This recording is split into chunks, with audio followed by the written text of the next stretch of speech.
Naquele tempo, Jesus chamou os 12 e começou a enviá-los 2 a 2, dando-lhes poder sobre os espíritos impuros. Recomendou-lhes que não levassem nada para o caminho, a não ser um cajado, nem pão, nem sacola, nem dinheiro na cintura. Mandou que andassem de sandálias e que não levassem 2 túnicas. E Jesus disse ainda: quando entrardes numa casa, ficai ali até vossa partida. Se em algum lugar não vos receberem, nem quiserem vos escutar, quando sairdes, sacudi a poeira dos pés, como testemunho contra eles. Então os 12 partiram e pregaram que todos se convertessem. Expulsavam muitos demônios e curavam numerosos doentes, ungindo-os com óleo. Esta é a passagem que nós vamos escutar no próximo domingo e fala, como já deu para perceber, do envio da missão dos 12 discípulos. O Senhor que envia-os pelo caminho. O texto que nós estamos estudando é aquele que é a continuação do evangelho que nós escutamos. Estamos dentro de um contexto.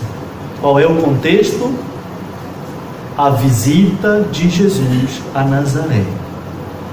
Então, fazia um tempo que depois que Jesus publicamente assumiu a sua vida pública, ele não voltava à sua casa. Então, certamente se criou uma grande expectativa a respeito de Jesus. Tinham escutado falar aquele meninozinho, o filho de Maria, aí o Josézinho, né? Que estava aí na marcenaria com seu pai, não sei o quê. E olha, eu vi falar que expulsou demônio não sei aonde, que curou fulano não sei aonde, e não sei o quê. Quantas coisas ele fez em Cafarnaum. E queremos que faça aqui também, ele vem aqui. Estamos dentro do contexto da visita de Jesus à sua terra. Depois a gente sabe como é que a coisa foi se desenvolvendo, né? Quem veio à missa ou à escola da palavra na segunda-feira, viu como é que foi se desenvolvendo, né? Esta chegada de Jesus, que de admiração passa a um escândalo, né? Eles ficam escandalizados, de admirados ficam escandalizados com Jesus. E é sempre dentro deste contexto da visita de Nazaré que estamos continuando o evangelho de ontem. Terminava dizendo: e ele percorria os povoados circunvizinhos ensinando. E o texto começa dizendo: chamou a si os 12. Chamar a si é o primeiro ato de Jesus. Chamar e chamar a si. Não pode ser missionário aquele que não irá experimentar a intimidade, a vida com Jesus. Por isso, o primeiro ato do Senhor é sempre nos chamar a si. Porque o discípulo, quando vai para a missão, ele não pode dar senão aquilo que receber. E aquilo que é próprio do discipulado será a vida nova que Deus lhe confere por meio do seu Filho, e uma vida que havia sido perdida.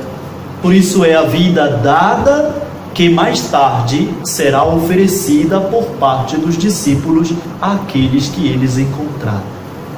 Este é o chamado. O Senhor chama. Todos fomos chamados. Quando falamos de vocação, falamos sempre de um chamado. E aqui, o primeiro ato de Jesus é chamar, que é um ato próprio de Deus, uma ação própria de Deus. Deus nos chama a si porque nos criou para si. E encontraremos sempre o sentido de nossas vidas a partir que entramos na vida de Deus, porque é lá que encontraremos o sentido pleno da nossa vida. Mas por que o Senhor passa a nos chamar e continua ao longo do tempo, Jesus que chama os 12, Jesus que passa à beira do mar e chama, e Jesus que continua a nos chamar. Parece mesmo que o chamado se tornou algo permanente, um chamado sempre permanente. O Senhor continua a chamar, chamar, chamar. É bonito se nós compararmos com um texto no livro do Gênesis, no capítulo 3, os versículos de 1 a 3. É o relato do paraíso, que diz que Deus caminhava pelo paraíso. E o relato diz assim: a serpente, que era o mais astuto de todos os animais dos campos que o Senhor Deus tinha feito, ela disse à mulher. Então Deus disse: vós não podeis comer de todas as árvores do jardim? A mulher respondeu à serpente: nós podemos comer do fruto das árvores do jardim, mas do fruto da árvore que está no meio do jardim, Deus disse: dele não comereis, nele não tocareis, sob pena de morte. A serpente disse então à mulher: não morrereis. Mas Deus sabe que no dia em que dele comerdes, vossos olhos se abrirão e vós sereis como deuses, versados no bem e no mal.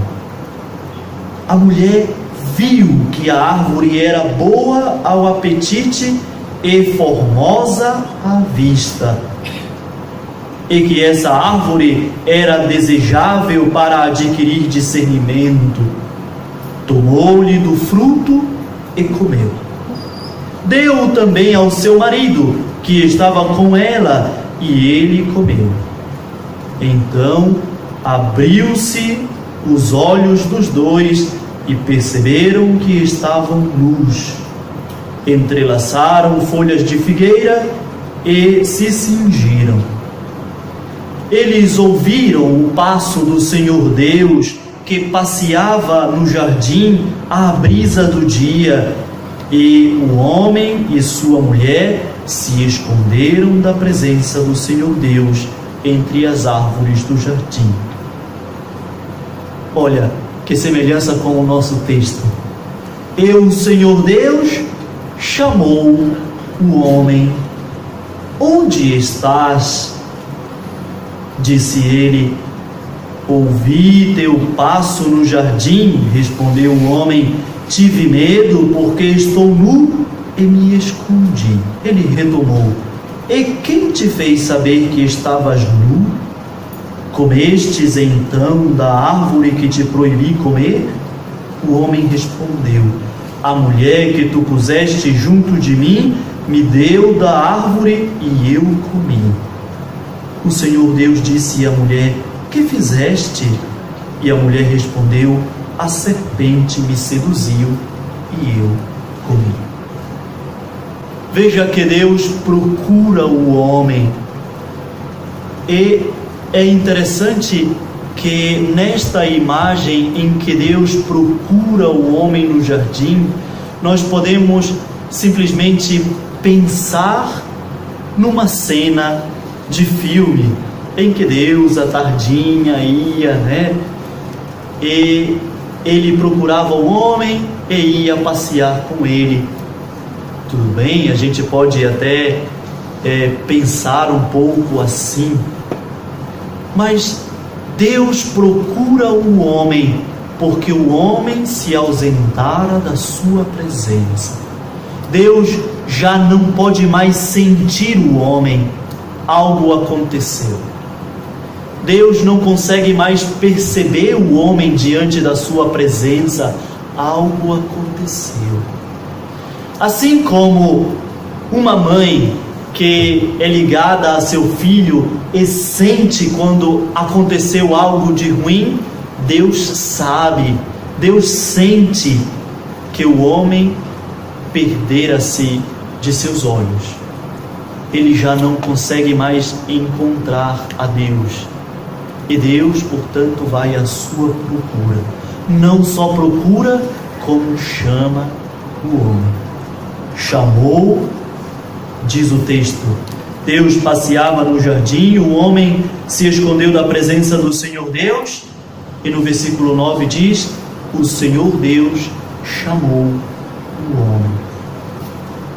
Chamou o homem porque o Senhor Deus já havia percebido que o homem estava nu. O homem se deu conta de que estava nu, mas Deus, no momento que o homem estende a mão para o fruto e come do fruto, percebe que este homem de fato agora está nu.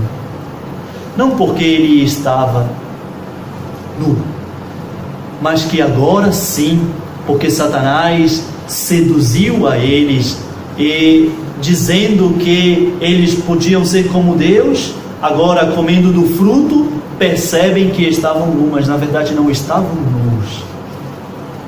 É Satanás quem faz por meio da sedução, então ver ou perceber a sua nudez, a sua vergonha, o seu pecado, a sua fraqueza, a sua miséria. Os santos padres costumavam dizer que o homem estava revestido com as vestes da luz. De fato, se não estou enganado, São Paulo diz, vistamo-nos com as vestes da luz ou com as armas da luz. Vistamos a veste que nos foi tirada, a veste que pela sedução do mal foi rasgada, mostrando as nossas vergonhas. O homem estava revestido com uma veste resplandecente de luz. E podemos dizer que o homem estava revestido da vida e da graça de Deus. E o discipulado é assumir esta veste. O discipulado é mesmo assumir esta vida que o Senhor nos oferece. Ser seus discípulos significa revestir-nos de Cristo. Assim nos convida São Paulo, revestir-vos de Cristo. E por isso o Senhor nos chama.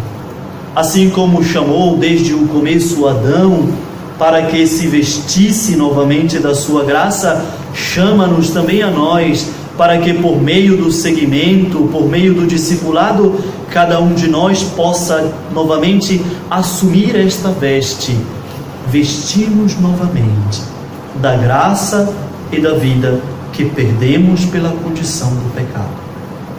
Assim, Deus chama o homem a participar da sua vida novamente, e por isso que o Senhor Jesus, na plenitude dos tempos, quando veio ao nosso encontro, veio chamar-nos.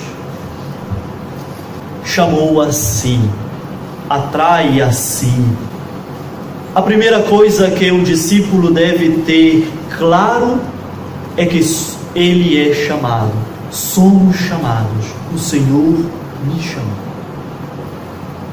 Não há quem não seja chamado pelo Senhor, porque a graça de Deus, a vontade de Deus é que todos participem da sua vida, é que todos possam experimentar a sua salvação. Por isso, Deus chama-nos a si. Cristo, a palavra do Pai, chamou a si. Outra vez, já no Evangelho de João, Jesus diz que o chamado do Pai é para si. Cristo nos atrai para si. No Evangelho de João, no capítulo 12, no versículo 32, Jesus, suspenso na cruz, diz ele, quando o Filho do Homem for levantado da cruz, eis que eu atrairei todos a mim. Não só atrai, mas diz que é o Pai quem atrai, porque na verdade o Pai desde o começo chama e atrai os filhos para si. porque sabe que seus filhos estão escondidos e envergonhados por causa do pecado. E diz Jesus no capítulo 6 do Evangelho de João, no versículo 44, ninguém pode vir a mim se não for o Pai quem atrai, se o Pai não vos atrair. Quem nos atrai, quem nos chama é o Pai, e nos atrai ao seu Filho, e nos atrai à sua palavra, ao Verbo divino, que nos reveste da dignidade que nós havíamos perdido. Atrair para si. Por isso, o segundo elemento que o discípulo deve ter consciência é que o Senhor nos atrai para si. Nunca, jamais no discipulado alguém pode pensar que aquilo que faz por si mesmo, ou aquilo que faz como lhe dá na cabeça. É o seu projeto, é a sua missão, é aquilo que ele acha que é certo. Não. Somos chamados e chamados para estar com Ele.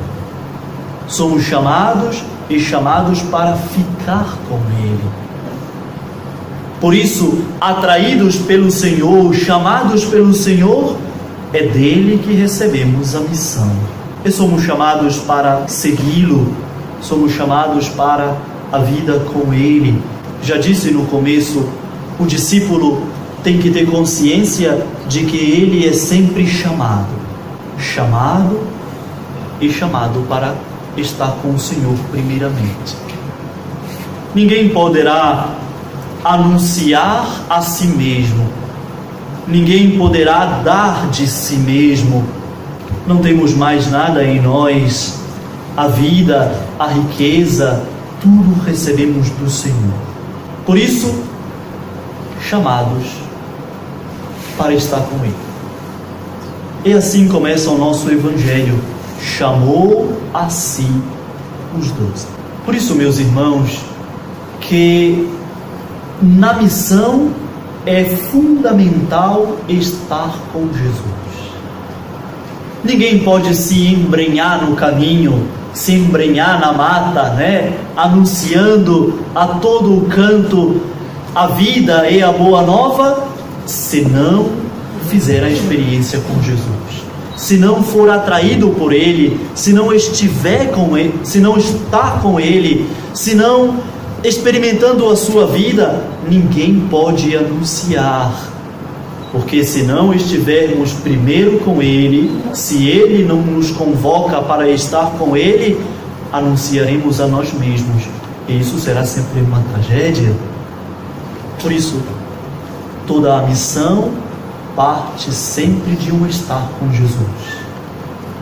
A oração, a leitura da palavra, do Evangelho, a participação na Eucaristia, a oração, estar com Jesus, estar aos pés do Mestre, ser convocado por Ele, ouvir o que Ele tem a nos dizer, para que possamos anunciar. Podemos ver quais são as atitudes do Mestre. E temos 3 verbos que demonstram, então, as ações de Jesus. Primeiro, já ouvimos, chamou. O primeiro verbo é chamar. O Senhor chama a si. Depois de tê-los chamados, o Senhor enviou-os. Por isso, o segundo verbo que demonstra a ação de Jesus é o envio, enviar. O Senhor chama, o Senhor envia.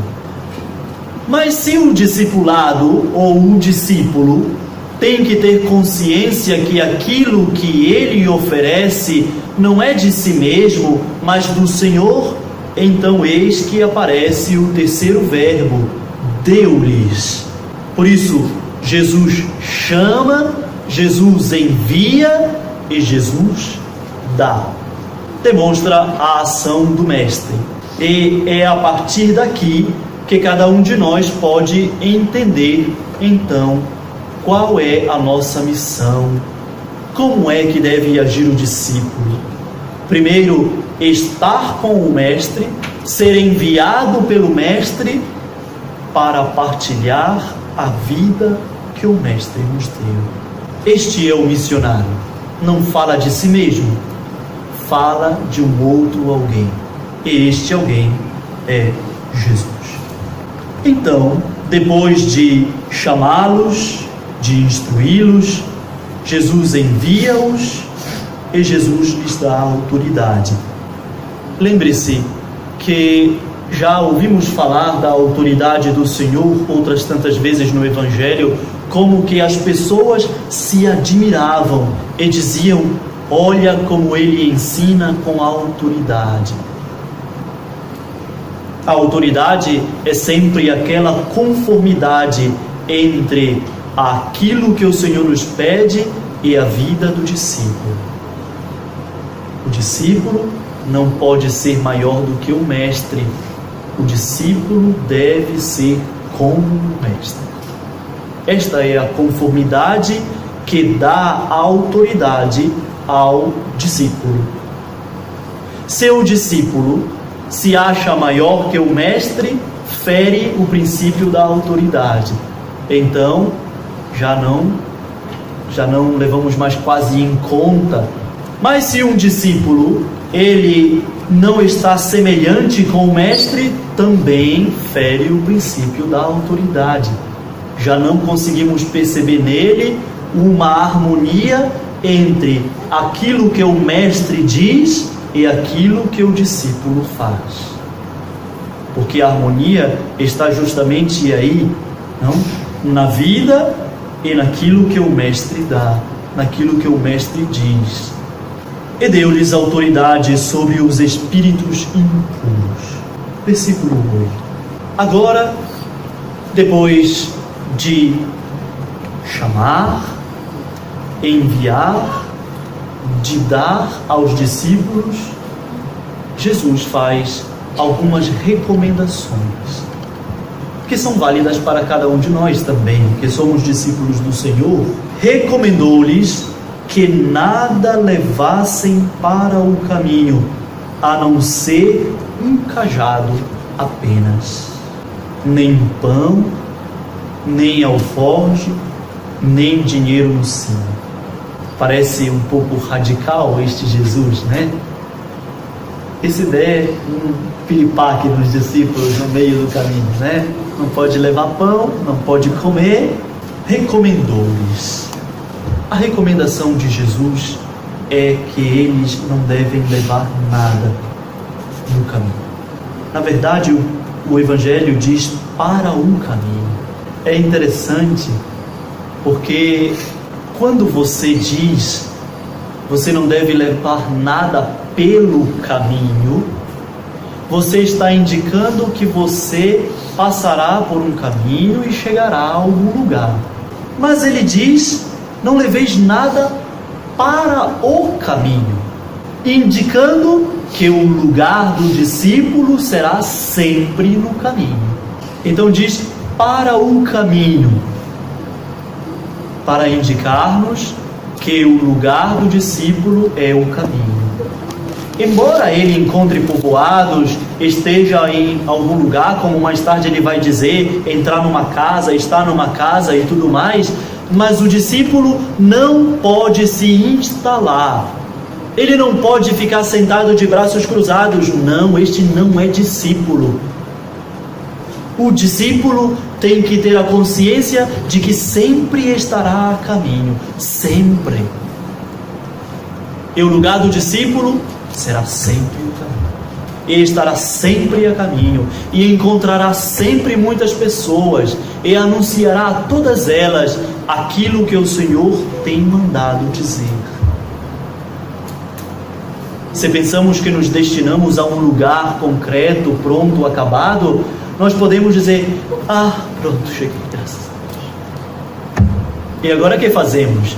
Agora vamos relaxar, né? Vamos sentar, vamos ficar aqui paradões, né? Agora já chegamos, acabamos, graças a Deus. Lembrar que o lugar nosso, o lugar próprio será sempre o caminho. Estamos sempre a caminho, sempre. Até que não cheguemos à pátria celeste, estaremos sempre a caminho. E Jesus indica qual é o caminho. Eu sou o caminho. Tomé, como é que não sabes quando se chega à pátria do céu? Como é que você não sabe como chegar ao Pai? Eu sou o caminho. E o discípulo deve sempre estar nesse caminho especificamente. Eu sou o caminho. Jesus mesmo se coloca como o caminho, mas também aqueles que seguiam Jesus. Vocês sabem que, por exemplo, os cristãos, antes de serem chamados de cristãos, eram chamados de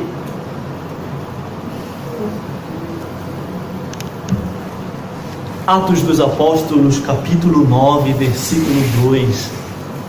Aqui diz: foi-lhe pedir carta para as sinagogas de Damasco, a fim de poder trazer para Jerusalém presos os que lá se encontrassem pertencente ao caminho. Sabe que os cristãos, num primeiro momento, antes de serem chamados de cristãos, foi, se não estou enganado, em Antioquia, a primeira vez que os cristãos foram chamados de cristãos. Mas os cristãos, no início, eram considerados uma seita. E qual era o nome desta seita? O Caminho.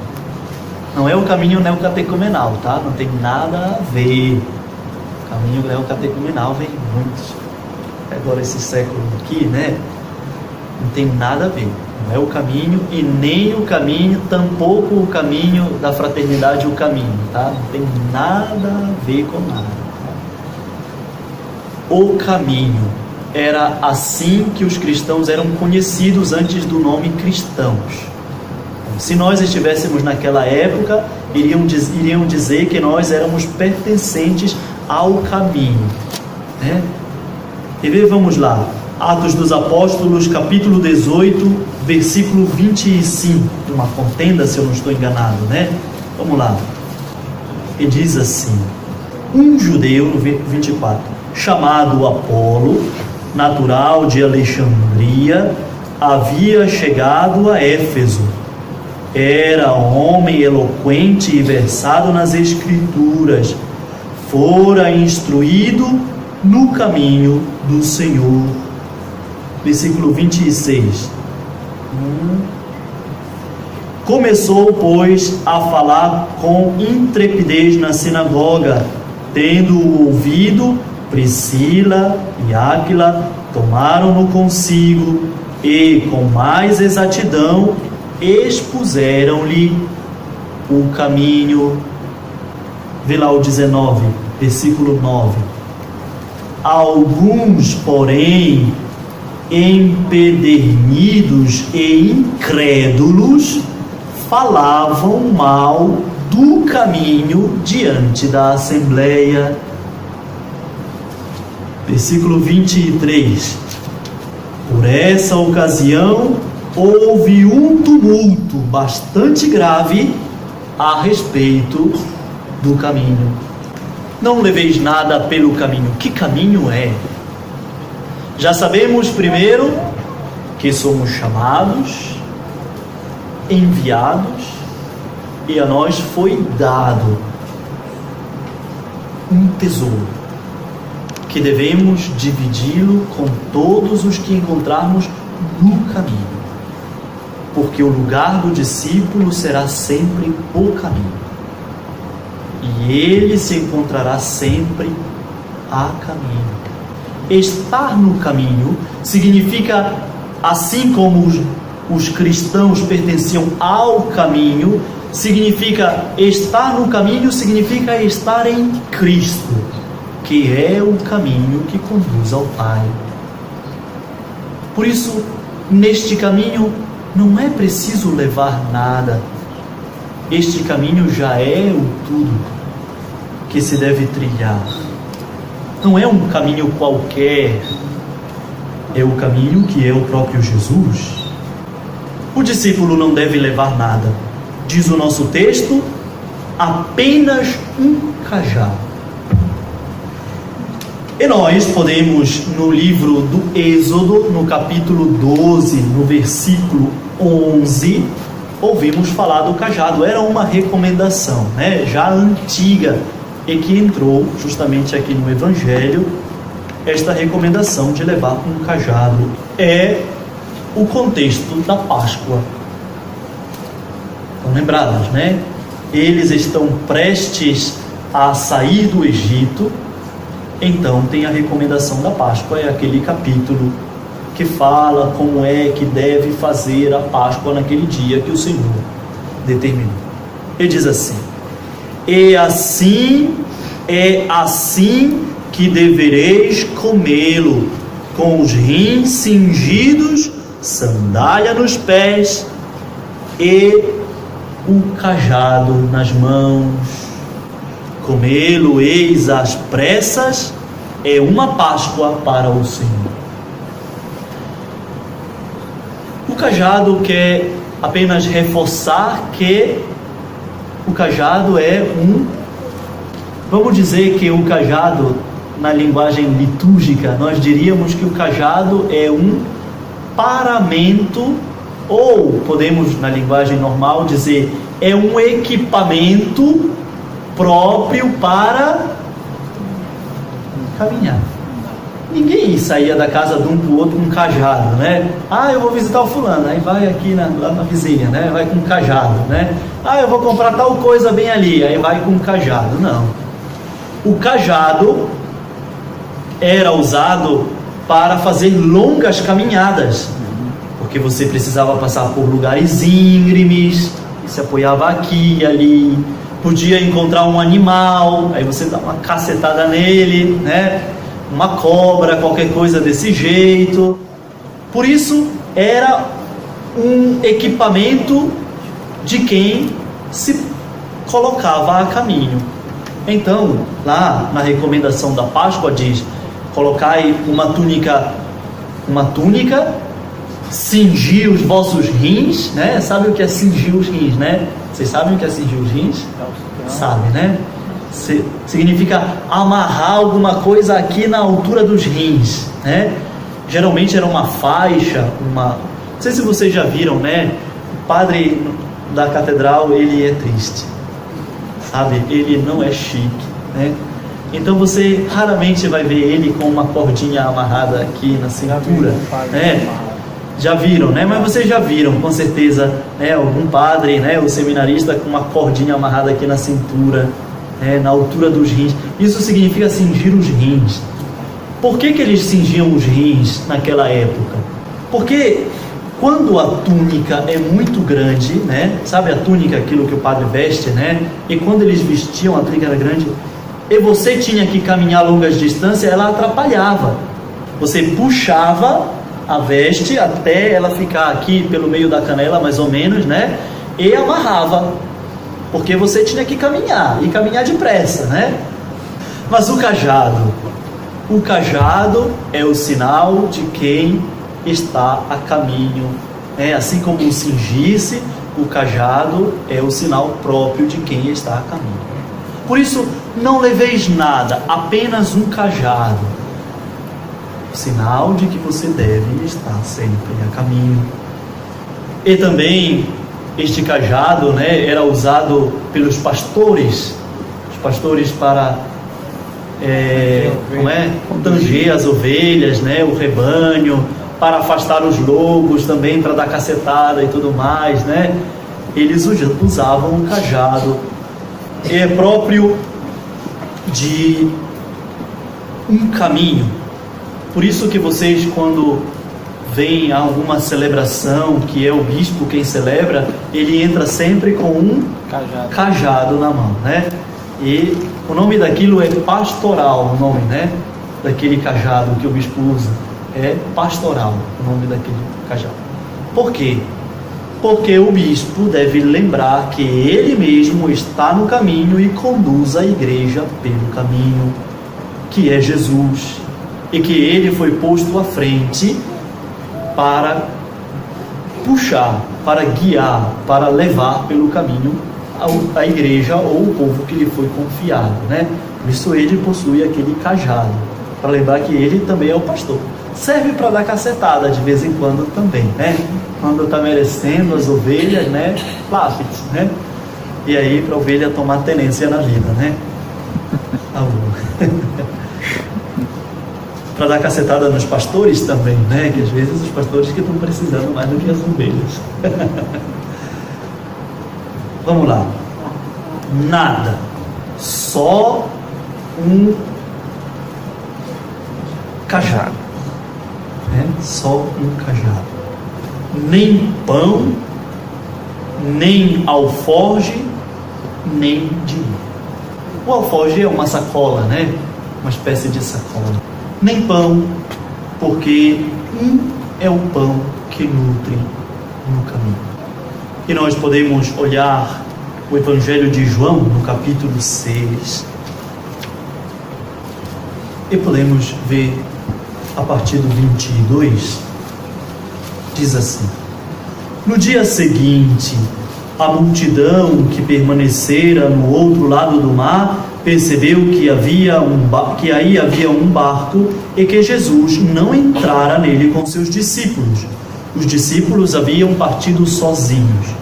Outros barcos chegaram de Tiberíades, perto do lugar onde haviam comido um pão.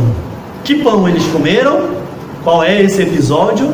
Estamos dentro do contexto da multiplicação dos pães.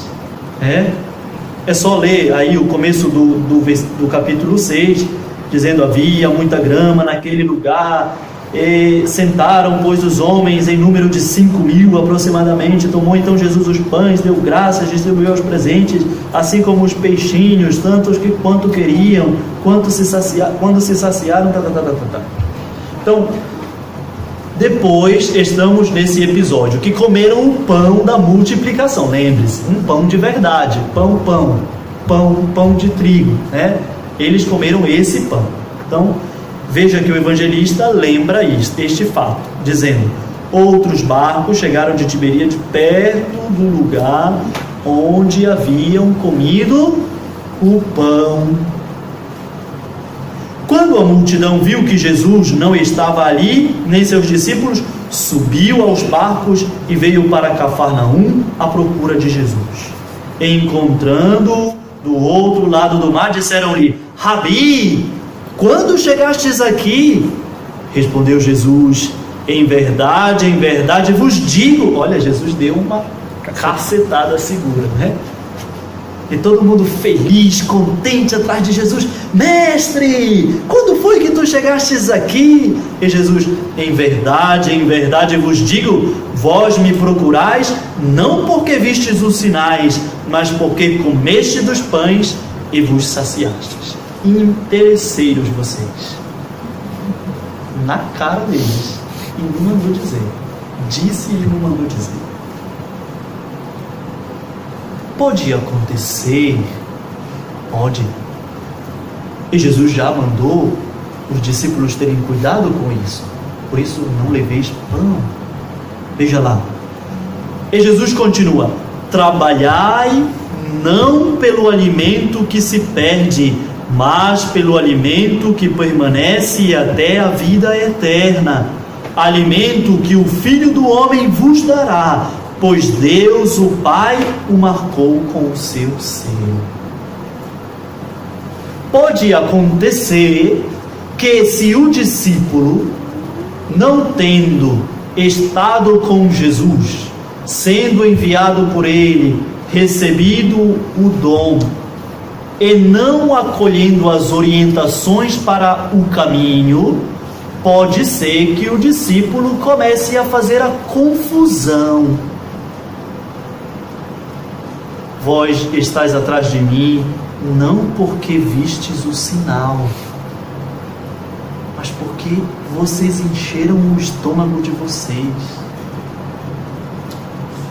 Pode acontecer que o discípulo no caminho acabe confundindo as coisas e achando que, na verdade, o que ele deve buscar seja sempre a sua satisfação, a sua própria encher o seu estômago, encher o seu ego. Pode acontecer, fazer confusão na cabeça, não entender que o pão que alimenta, como diz Jesus, é aquele que o Filho do Homem vos dará. Para o caminho, este é o pão. Então eles disseram: que faremos para trabalhar nas obras de Deus? A obra de Deus é que creiais naquele que Ele enviou. Então perguntaram: que sinais realizas para que vejamos e creiamos em Ti? Que obras fazes? Nossos pais comeram o maná no deserto, como está escrito: deu-lhes pão do céu a comer. Que gente da cabeça dura. Tinham acabado de participar da multiplicação dos pães, comeram, encheram o bucho, foram atrás de Jesus para comer mais pão. E quando Jesus diz que eles foram atrás não porque viram o sinal, mas porque queriam comer mais, eles dizem: então, qual é o sinal que tu nos mostra? Acabaram de vir de uma situação que Jesus mostrou um sinal, Ele acabou de mostrar um sinal. Que sinal nos mostras? Respondeu-lhe Jesus: em verdade vos digo, não foi Moisés quem vos deu o pão do céu, mas é meu Pai quem vos dá o verdadeiro pão do céu.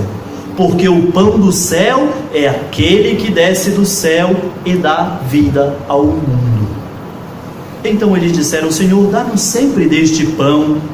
Esse deve ser sempre o desejo do discípulo. Senhor, dá-nos sempre deste pão. Jesus lhe disse: eu sou o pão da vida, eu sou o caminho que percorreis, e sou o pão que vos alimenta no caminho. Quem vem a mim nunca mais terá fome, e quem crê em mim nunca mais terá sede. Eu sou o pão vivo que desceu do céu. Por isso, não levar pão, nem alforge, o discípulo receber. Lembra que ele deu aos discípulos, deu-lhes o poder, de graça recebestes, de graça deveis dar. O discípulo não deve levar bolsas, porque o discípulo jamais deve acumular. A bolsa atrapalha, o acúmulo de coisas atrapalha a caminhada, atrapalha, torna cansativo. Não leveis nada no caminho. Se você começa a encher de coisas, projetinhos, pensamentozinhos, desejozinhos, que vão acabando lhe desviando do caminho, torna a caminhada difícil, pesada, torna o caminho inviável. Para que acumular? Não leve nada, não leve bolsa, não. O discípulo não deve acumular. Ele leva um único tesouro, e este único tesouro que ele leva não é para ficar guardado consigo, mas para partilhar com os que ele encontrar no caminho. Tampouco leveis dinheiro, porque vós sabeis que o dinheiro desvia o coração dos homens, e pode desviar certamente o coração dos discípulos. Sabeis que o dinheiro pode ofuscar as nossas vistas e endurecer o nosso coração. Se ele se torna a nossa segurança, desvia-nos do caminho. E Jesus já tinha dito outras tantas vezes: cuidado com as riquezas, cuidado com o dinheiro. Não se pode servir a dois senhores. Você não pode servir a Deus e ao dinheiro. Ou você amará a um e odiará o outro, ou se apegará a um e desprezará o outro. O dinheiro desvia o coração do caminho. Por isso, não leveis dinheiro, para que a vossa segurança está no nome do Senhor, na palavra que Ele te dá para anunciar. Não leveis dinheiro, primeiro porque o dinheiro desvia o coração. Segundo, o que podeis comprar no caminho ou o que podeis vender neste caminho?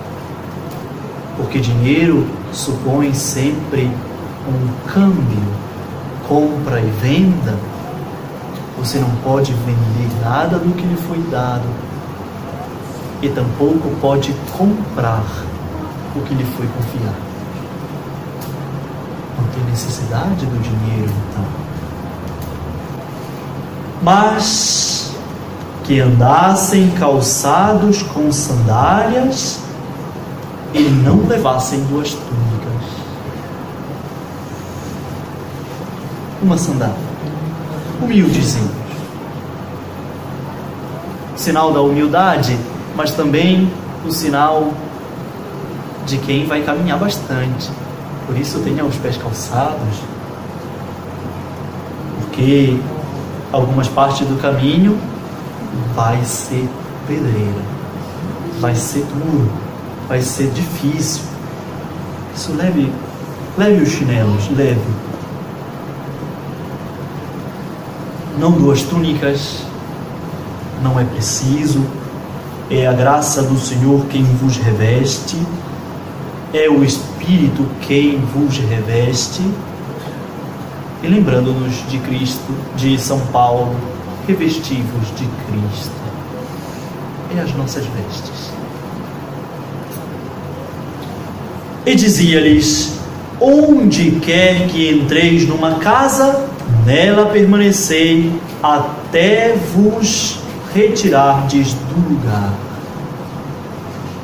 Bom, tem algumas recomendações para não levar nada, para não levar pão, nem bolsas, nem dinheiro, nem duas túnicas, para levar as sandálias.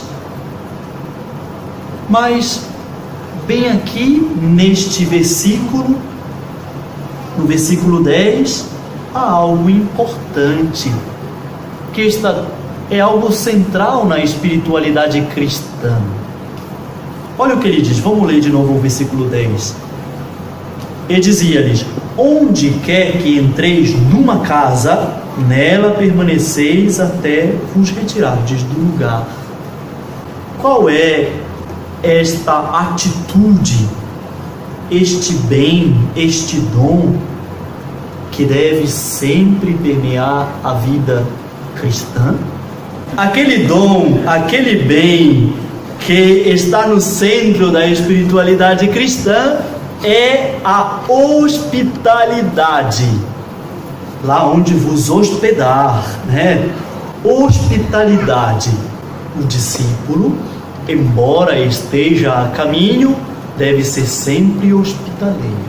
É uma característica própria do discipulado, é uma característica central da espiritualidade cristã, a hospitalidade, saber acolher em casa, na sua vida, saber acolher. Por isso Jesus diz: onde quer que entreis numa casa, lá onde vos acolher, nela permanecei, até vos retirardes do lugar. Hospitalidade, porque é uma característica própria de Deus, que nos acolhe, é uma característica própria da Mãe Igreja, que nos hospeda, que nos acolhe. Por isso, ser hospitaleiros, tá? Mesmo aqui não é só uma teoria de dizer, mas ser hospitaleiros em casa, na vida, no coração, acolhê-las em suas orações. E se em algum lugar não vos receber, nem vos quiser ouvir, ao partirdes de lá, sacudi o pó debaixo dos vossos pés em testemunho contra eles. Bom, sacudir a poeira dos pés que se apegou daquele lugar é uma forma de testemunho contra, não? Quer dizer, vocês não quiseram, pois, né? Bater aqui as poeiras do sapatinho, né? Pronto, fica aí, tá?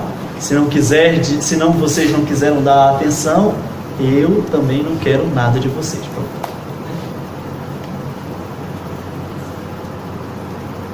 De um outro lado, sacudir a poeira dos pés nos coloca numa atitude de início. Como? Não tendo mais, porque lembra que a poeira que se apegou debaixo dos pés.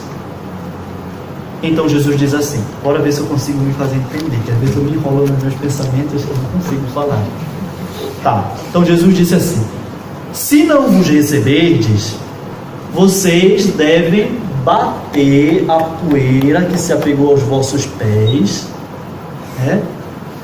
Se não quiser ouvir, sacudir o pó debaixo dos vossos pés em testemunho contra eles. O que faz o pó debaixo dos pés? Dá testemunho que você foi a algum lugar. Por isso, se não vos acolheram, bata e deixe lá. Não sei se deu para entender. E isso automaticamente nos coloca no início. Como assim? Sendo que o pó, não tendo pó debaixo do pé, que diga você já foi lá, então você pode ir de novo. Se não acolher, bata de novo, volte de novo. Até que aquele pó debaixo do seu pé dê um testemunho de acolhida. Pode voltar sempre novamente. É como se você não tivesse ido, bata os pés como se você não tivesse ido, volte novamente. Partindo, eles pregavam que todos se arrependessem, que todos voltassem àquela condição que era própria, aquela condição que haviam perdido pelo arrependimento dos seus pecados, voltassem à condição da vida com Deus. E expulsavam muitos demônios, e curavam muitos enfermos, ungindo com óleo. Esta unção, é claro que é unção com óleo, né? São Tiago fala a respeito desta unção e diz, né, que é por isso que existe um sacramento chamado unção dos enfermos, né? Alguém tem um pouco de preconceito com este sacramento, né? E diz assim, não vou chamar o padre que já vai morrer, né? Um dia desse foi engraçado que eu fui no hospital municipal que haviam me chamado e eu fui lá. Eu rezei e tal, não sei o quê. Então, depois eu vim embora e eu tinha a estola na mão, né? Uma estola roxa, assim. E fui passando, ao que, assim, um pouco longe, mas assim, né, entre os funcionários, alguém olhou e disse assim, tio padre, né? Tipo, vai morrer. Para dizer que há preconceito, é verdade, as pessoas têm preconceito contra este sacramento, né? Que já chama o padre mesmo quando está morrendo, porque acha que a unção dos enfermos é para quem está morrendo, né? Alguém até costuma chamar de extrema unção. Não existe a extrema unção, né? Existe o sacramento unção dos enfermos. E unção para os enfermos é para os enfermos, para os doentes, tá? É claro que quando alguém chama porque está morrendo, a gente vai lá e tudo mais, e reza, e dá também a unção, porque a pessoa está viva e está doente. Mas a unção não seria para os que estão agonizando. Claro que a gente que tem uma parte para aqueles que encontram-se em agonia, mas a unção normalmente é para os doentes. Por quê? Porque a unção é uma súplica ao Senhor pelo dom da saúde e do perdão dos pecados. Isto é a unção dos enfermos, né? Quando o padre unge, diz assim: por esta santa unção, aí unge a testa, né? E pela sua infinita misericórdia, unge as mãos. O Cristo Senhor venha em teu auxílio com a graça do Espírito Santo, para que, liberto dos teus pecados, Ele te salve e na sua bondade alivie os teus sofrimentos. É o que se diz, né? No momento da unção. Ungir os doentes. E é claro que quem faz a unção, o sinal do óleo, vocês sabem disso, né? Que o sinal do óleo, o sinal da unção, é apenas um sinal da unção do Espírito que se derrama sobre aquela pessoa, né? Por isso que o bispo, quando vai crismar, diz assim: fulano recebe por este sinal o Espírito Santo, dom de Deus. A paz esteja contigo. Contigo também. É o sinal, o óleo, a unção é sempre o sinal do Espírito. Lembra de Jesus na sinagoga, abrindo o livro do profeta Isaías? Porque o Espírito do Senhor está sobre mim e Ele me ungiu. É o Espírito quem unge, né? Que nos coloquemos sempre a caminho e que o Senhor nos ajude sempre na missão. Que Nossa Senhora, mulher que se pôs e soube se pôr a caminho, né? Lembra qual foi a primeira coisa, depois de saber que ela estava grávida? Sabe qual foi a primeira coisa que Maria fez? Se pôs a caminho à casa de Isabel, né? Não ficou pensando: agora eu estou grávida, não posso pegar sol quente, eu não posso andar muito, estou grávida de Jesus, o Salvador. Nada. A primeira coisa foi se colocar a caminho, a serviço. Maria sabia, ela entendeu. E queremos pedir que ela nos ajude, então, né, a entender e nos colocar a caminho. Ave Maria, cheia de graça, o Senhor é convosco. Bendita sois vós entre as mulheres, bendito é o fruto de vosso ventre, Jesus. Jesus.